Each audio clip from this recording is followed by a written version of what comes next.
The following video may contain content and/or language which may be considered unsuitable for younger viewers. Viewer discretion is advised.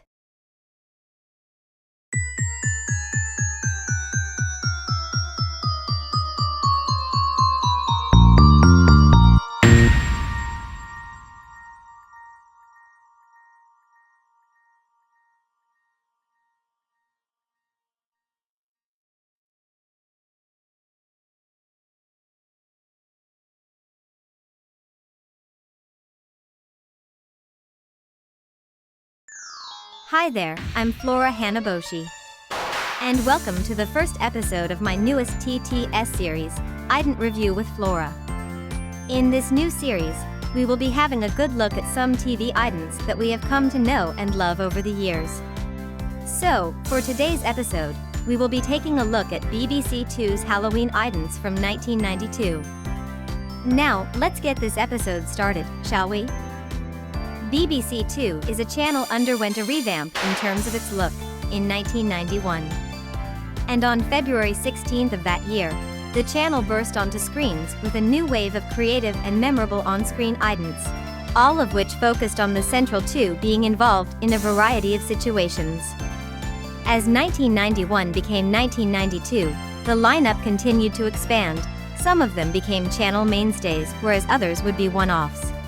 One of these one-offs, ought to be a memorable one, would be the Halloween idents, broadcast on October 31st, 1992. They came in three variants. The first of these takes the structure of the iconic paint ident, replacing the blue paint with red blood. This is BBC Two. Now, lock the door.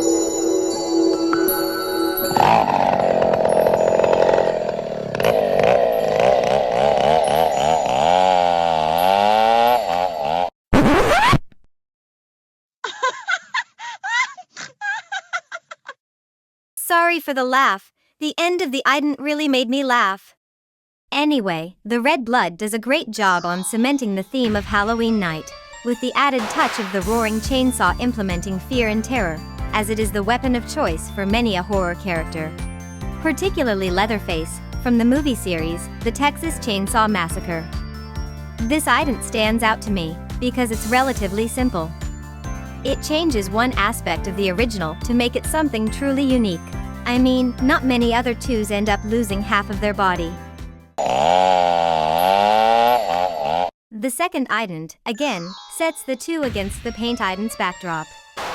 Except this time, there is no paint, and there's no blood. Instead, we see some crocodile clippers get attached to the two, and the following ensues.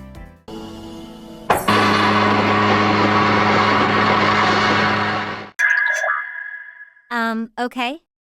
Well, out of the three, this one is probably the least interesting for me. It's a nice idea to create electricity to try and simulate some sort of torture scenario, but, as the two remain stationary, it doesn't react to a change in any way. The electricity does look very superimposed in front of it as well.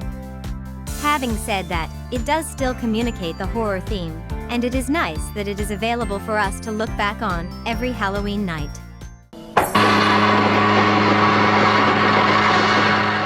The final of these three idents is one that has been available on the internet for the longest time.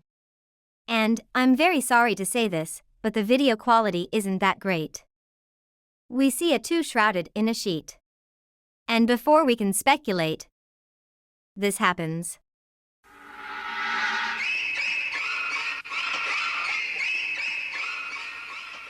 Now, to be honest, I really did not see that coming.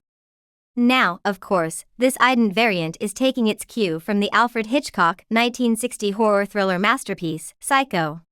Imitating the famous shower scene where our leading lady is brutally killed, with a sinister musical score erupting in the background.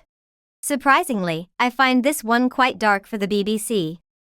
Sure, the chainsaw variant chopped a two covered in blood in half, but this is essentially showing a stabbing and blood and all that nasty stuff. Yes, I know it's an inanimate object and I guess it was Halloween night, you gotta get in the mood. It's a fun little gag, and a tribute to one of the most iconic scenes in cinema history. And it is handled with humor and also a level of respect. Overall, these 3 Idents are some of the most memorable and unique in the BBC Two lineup. It's a shame they weren't recreated or even expanded upon in future years, and would only be broadcast in 1992. My favorite is probably the first variant. I love the simplicity and the added touch of the chainsaw, but I'm sure everyone will have their favorite. Let me know in the comments on which of the 3 Idents you like the most. And so with that, we've come to the end of the first episode. But, just before we go, I would like to wish you all a happy St. David's Day from Flora Hanaboshi Entertainment Inc. Hey Flora, me and Elizabeth heard that there's some daffodils in the new Raffle City Central Park. So, how about we go and fly and search for the daffodils? That's a spectacular idea, Elizabeth. Let's go and fly to search for some.